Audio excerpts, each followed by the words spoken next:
Bienvenue à tous sur Afrique Sport pour la matinale du jeudi 2 février 2023 que nous débutons avec Amari Traoré. Le verdict est tombé concernant la blessure d'Amari Traoré. Le capitaine du Stade Rennais souffre d'une déchirure au mollet. Il devrait être absent un mois environ, ce qui va priver le SRFC de son latéral droit et capitaine pour bon nombre de matchs importants. Strasbourg et Lille cette semaine déjà, mais aussi le déplacement à Toulouse, la double confrontation en Ligue Europa face au Shakhtar Donetsk, la réception de Clermont et sans doute le derby face à Nantes. Une tuile de plus après les nombreuses blessures cumulées depuis quelques temps. Pour le remplacer, le club a jeté son dévolu sur le joueur de Tottenham, Jadon Spence, signé ce mardi soir.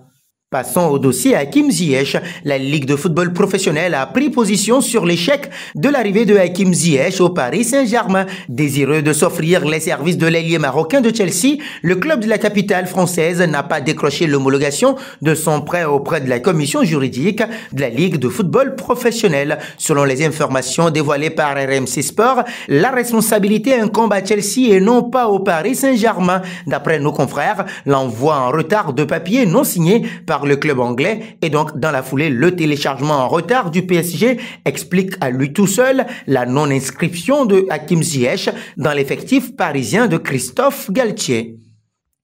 Un pas auprès de Noël Le Graët. Il est revenu de congé. Le président de la 3F a pris une décision concernant la posture qu'il tiendrait ces prochaines semaines. Il aurait fait de multiples apparitions au siège de la 3F où personne ne peut l'empêcher d'aller. Le Breton suivrait les affaires courantes de loin alors que Philippe Diallo occupe son poste par intérim. RMC Sport précise que Noël Le Graët ne souhaite pas entendre parler d'une possible démission. Le président travaillerait à la rédaction de ses observations après avoir reçu le rapport de la mission d'audit avec les choses qui lui sont reprochées. Le dirigeant dispose jusqu'au 13 février pour transmettre sa réponse.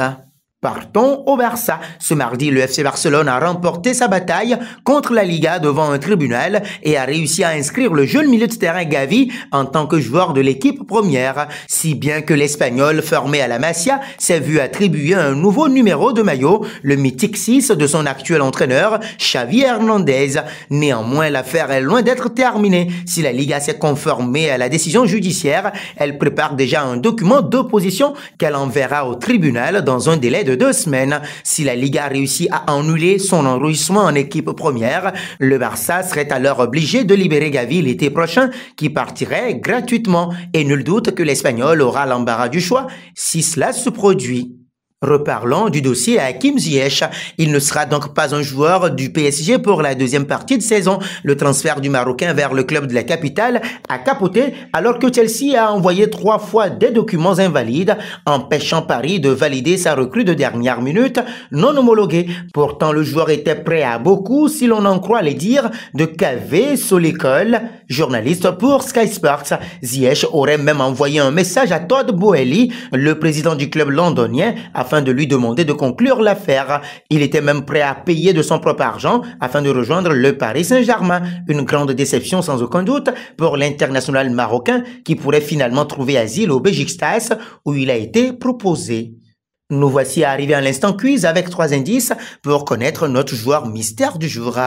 Premier indice, je suis un milieu de terrain de 32 ans évoluant en France. Deuxième indice, j'ai déjà joué pour Marseille et Saint-Étienne. Troisième indice, le 12 mars 2011, j'ai inscrit mon premier but en pro. Qui suis-je? Vos réponses seront attendues en commentaire. Nos félicitations à tous ceux qui ont répondu. Nabil Fekir, lors de la dernière matinale, c'était le joueur à trouver puisqu'il est un attaquant de 29 ans, évoluant en Liga, qui a déjà joué en France. Il a la nationalité algérienne. Terminons avec Zidane. Selon la presse espagnole, l'avenir de Christophe Galtier à la tête du PSG se jouera peut-être face au Bayern Munich en 8e de finale de la Ligue des Champions. Une élimination dès les 8e de finale de la Ligue des Champions serait peut-être même fatale à l'actuel coach du PSG. C'est ce qu'assure le média espagnol OK Diario, certain que Christophe Galtier jouera sa tête lors de la double confrontation face au Bayern Munich, alors que Didier Deschamps a prolongé son contrat avec l'équipe de France jusqu'en 2026, Zidane sera peut-être plus réceptif à une seconde offre de l'état-major parisien. Doha rêve toujours de Zidane et ne laissera pas passer l'opportunité de l'installer sur le banc du PSG. Et nous arrivons au terme de cette matinale que nous bouclons avec la question du jour. Zidane est-il vraiment la solution pour le PSG? Vos réponses seront attendues en commentaire. En attendant, n'hésitez pas à vous abonner sur Afrique Sport pour ne rien manquer du football continental et international.